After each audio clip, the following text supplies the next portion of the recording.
Hey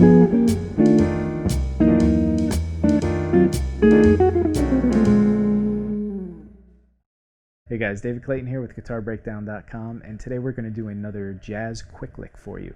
As you could see, I tried to dress the part a little bit, so maybe to channel my inner, more sophisticated jazz player. I don't think it's going to work, but we try. So this idea that we are going to break down here is based out of Guitar Technique magazine. It's the March 2013 issue, and it's featuring George Benson. Now, we've done a few lessons on a few licks from this magazine in the past, and I can't say enough about the magazine. Everyone that contributes to it does an amazing job, and it impresses me every month, and especially the jazz section. There hasn't been a month where I didn't learn something from it, or there hasn't been a month where I wasn't just really excited about the person that they were covering or doing the article on. So this month they're doing, well, not this month, but March 2013, they did an article on George Benson. And I love George Benson. Most people that are familiar with George's playing, they know he's just an unbelievable player, really smooth, and he does really sophisticated, classy, bluesy, jazzy riffs. And this article is put together by, I'm going to pronounce his name wrong, but I believe it's Gianluca Corona.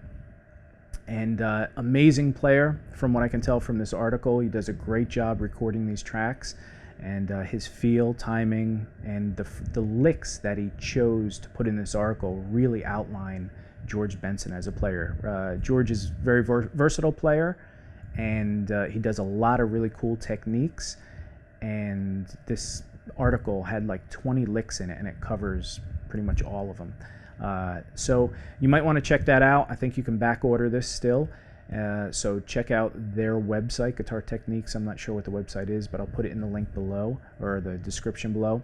And we're going to do about 4 or 5 of these licks out of the 20, because they're just so good, and I thought you guys would really enjoy this, breaking down exactly what's going on and just learning some cool new licks. So I hope you guys enjoy this. This is lick number 1. Alright, so what we're going to do here is just walk note for note through this whole thing. It's only like 4 or 5 measures. It's a blues in F. It's pretty much dominant chords, and we'll get into the theory after. We'll just talk a little about that so you can actually incorporate this into your own playing at the end. But it's a really cool lick. It's something that George does a lot. He does a lot of really cool chord voicings and comping. Even in his solos, he'll throw in, he'll do lead lines, single note lines, and then he'll throw in little chord voicings here and there. And that's really something that's really prominent in his playing. So getting this under your fingers will definitely get you headed towards the George Benson style of playing. So again, we'll get into the theory after, but let's just walk through this note for note for now. So the first chord stab that he does is he just plays this chord, which is basically an F. If you think of an F9 chord, he's playing the F13. He's playing the 13th up top. So you're playing the first finger on the 7th fret of the D string, then you're barring with your second finger the 8th fret on the G and B string. In fact, also on the E string, because you're going to pull off to that. So. And then you put your pinky on the 10th fret of the E string. So you have D string 7, then you have 8, 8, and 10. And you're going to strum down the first chord and then just hit that one note. Okay? So, and you can play it with your fingers if you want, or you can strum it and pick it, or you could use a pick, which I think I used in the performance thing. It's however you want. They do all get slightly different tonalities to it. Then the second part, he goes into this slide into this one chord where you're playing your first finger on the D string, 6th fret, second finger on the 7th fret of the G string, and pinky, if you want, on the 8th fret of the B string. And you're going to slide that up a half step. So now you're on 7, 8, and 9 of the D, G, and B string. So the whole thing is. Okay, and then that second chord, you're sliding into that one chord. And then what you go to next is basically you can bar the 6th fret on the D and B string, and in between that on the G string you have your 2nd finger on the 7th fret. So you have, so that whole thing is.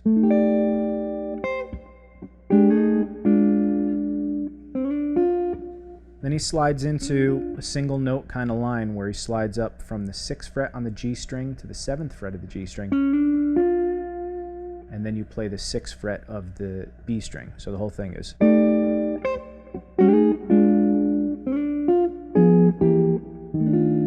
Then he goes down a series of 3 chords here where it's, right? So the first chord is your 2nd finger on the A string, 8th fret, your 3rd finger on the 9th fret of the D string. So you have the A string, 8th fret, 9th fret on the D string, G string you have the 7th fret, and then your pinky is on the 9th fret of the B string. And that just moves down a half step. Right? So the whole thing is.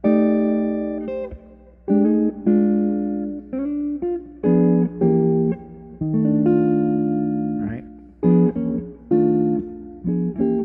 And again, you could strum it, you can pluck it, you could do whatever you want. So you have.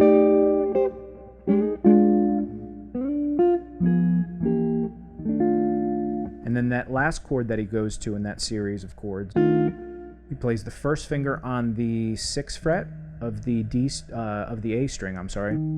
Then the 3rd finger on the 7th fret, 4th finger on the 7th fret on both, that is the D and G string. So you have 6, 7, 7, and then your 2nd finger plays the B string 6th fret.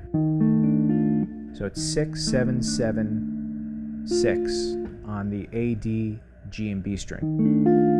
So those 3 chords were. Right?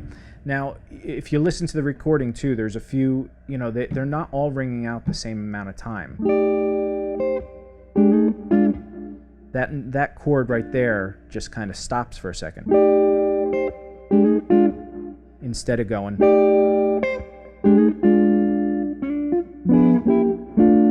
And that chord too, instead of just laying on that and holding it out till you play the next chord, it stops. It's like a little punchy accent. So you have.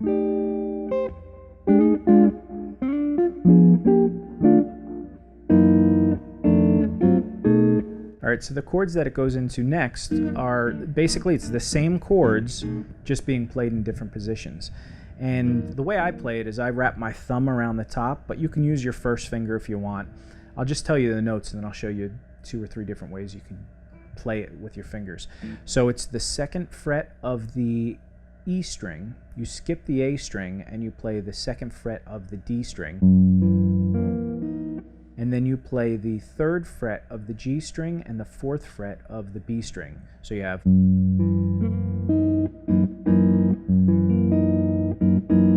So basically I play it with my thumb over top on the E string 2nd fret, my 1st finger on the A string, the D string 2nd fret.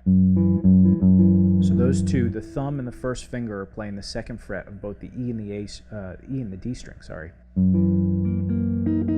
Then I play the 2nd finger on the 3rd fret of the G string and my pinky on the 4th fret of the B string. And it's basically, you can also bar the 1st fret if you want instead of using your thumb there. And if you do that too, maybe you want to use your 3rd finger instead of your pinky. It all depends what you feel more comfortable with. I feel more comfortable wrapping my thumb around here. So that chord basically just moves from the 2nd fret to the 1st fret up to the 4th fret, using the thumb as the fret that's, the root note. So you have the 2nd fret, 1st fret, 4th fret, up to the 7th fret, right? So So that whole thing goes.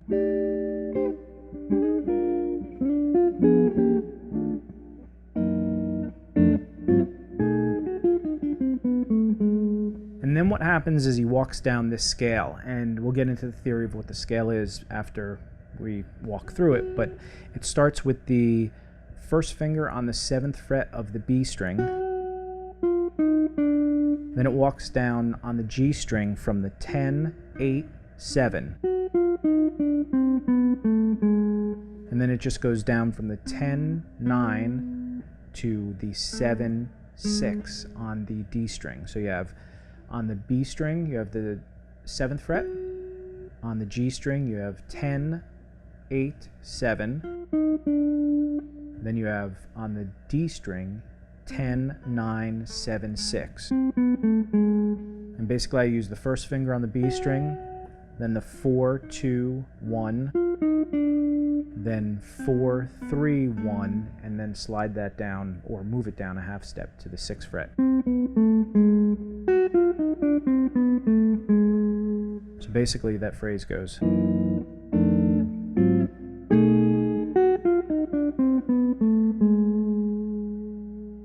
Right? And that's the whole thing. And it's basically, we'll play it through one more time real slow.